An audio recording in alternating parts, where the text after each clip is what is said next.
IPL cricket தொடரின் இறுதிப் போட்டியில் பெங்களூரு பஞ்சாப் அணிகள் இன்று பலப்பரீட்சை நடத்தவுள்ளன. இது தொடர்பான மேலும் தகவல்களை எமது செய்தியாளர் பாண்டியராஜன் வழங்க கேட்போம். பாண்டியராஜன், இரு அணிகளுமே முதல் முறையாக இறுதிப் போட்டிக்கு வந்திருக்கிறார்கள். இந்த போட்டி எவ்வளவு சுவாரஸ்யம் வாய்ந்ததாக இருக்கக்கூடும்? இது தொடர்பான விரிவான தகவல்கள். 2025 ஆண்டிற்கான 18வது ஐபிஎல் சீசன் போட்டியில இறுதிப் போட்டி இன்று நடைபெற இருக்கிறது. பெங்களூர் அணியும் பஞ்சாப் அணியும் இந்த போட்டியில மோத இருக்காங்க. குறிப்பா இந்த 18வது வருடத்துல இரண்டு அணிகளுமே முதல் முறையாக கோப்பையை வெல்வதற்கான அந்த இறுதி முனைப்புல இருக்க போறாங்க. குறிப்பா பஞ்சாபை பொறுத்த வரைக்கும் 17 ஆண்டுகளாக கிட்டத்தட்ட ஒரு முறை கூட வெற்றி கோப்பையை வாங்கியதில்லை. அதே போல பெங்களூரு அணியும் 17 ஆண்டுகளாக ஐபிஎல்கான அந்த கோப்பையை பெற்றதே கிடையாது. பெங்களூரை பொறுத்த வரைக்கும் இது 4வது இறுதிப் போட்டிக்கு அவர்கள் முன்னேறியிருக்கிறார்கள். கிட்டத்தட்ட 10 பிளே ஆஃப் போட்டிகளுக்கு அவர்கள் முன்னேறியிருந்தார்கள். ஆனால் பஞ்சாபை பொறுத்த வரைக்கும் 2014க்கு பிறகு தற்போதுதான் 2வது முறையாக ஃபைனலுக்கு முன்னேறியிருக்கிறார்கள். அவருடைய பிளே ஆஃப் கனவு என்பதும் இதுதான், தாண்டி ஃபைனல் கனவு என்பதும் இதுதான் முதல் முறையாக நிறைவேறியிருக்கிறது. இந்த இரண்டு அணிகளை பொறுத்த வரைக்கும் ஐபிஎல் வரலாற்றில் இவர்களுக்கான வெற்றி கோப்பையை பெற்றதே கிடையாது.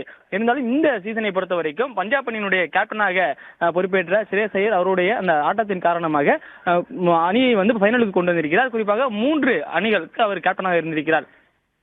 டெல்லி, கொல்கத்தா மற்றும் இப்போது பஞ்சாபுக்கு இருக்கிறார். கொல்கத்தா அணி கடந்த ஆண்டு வெற்றி கோப்பையை ஐபிஎல்லுடைய வெற்றி கோப்பை அவருடைய வெற்றி கேப்டனாக இருந்தவர். ஆனால் இந்த ஆண்டு அவர் பஞ்சாபுக்கு இருக்கிறார். இந்த முறையும் பஞ்சாப் அணியை ஃபைனலுக்கு கொண்டு வந்திருக்கிறார். விராட் கோலியை பொறுத்த வரைக்கும் அவர் 18 ஆண்டுகளாக, இது 18வது ஆண்டு பெங்களூருக்காக விளையாடுகிறார். பெங்களூர் ரசிகர்களுக்கும் பெங்களூர் அணிக்கும் இந்த கோப்பை என்பது கனவாகவே இருந்து வருகிறது.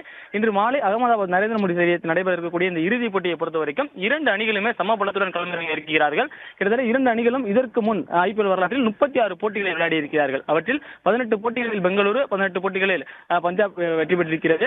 மேலும் இந்த சீசனை பொறுத்த வரைக்கும் குவாலிஃபயர் 1 பஞ்சாப்பும் பெங்களூரும் மோதியிருந்தார்கள். அதில் கிட்டத்தட்ட 102 ரன்களில் ஆல் அவுட் ஆகி பஞ்சாப் அணி அவர்களிடம் தோல்வியை சந்தித்தது. அப்போது ஸ்ரேயஸ் ஐயர் ஒரு வாக்கியத்தை சொல்லியிருந்தார். குறிப்பாக தற்போது சண்டை தான் நிறைவடைந்திருக்கிறது, இந்த போர் இன்னும் நிறைவடையவில்லை என்கின்ற ஒரு கருத்தை முன்வைத்திருந்தார். அதன் பிறகு மும்பையுடன் மோதி வெற்றி பெற்று தற்போது இறுதிப் போட்டிக்கு முன்னேறியிருக்கிறார்கள். பெங்களூர் மற்றும் பஞ்சாப் இருவருக்குமான போட்டி நடைபெற உள்ளது. நன்றி பாண்டியராஜன், விரிவான தகவல்களுக்கு. பிளே ஸ்டோர் மற்றும் ஆப் ஸ்டோரில் இருந்து பாலிமர் செயலியை QR கோடு மூலம் பதிவிறக்கம் செய்யுங்கள். செய்திகளை உடனுக்குடன் பெறுங்கள்.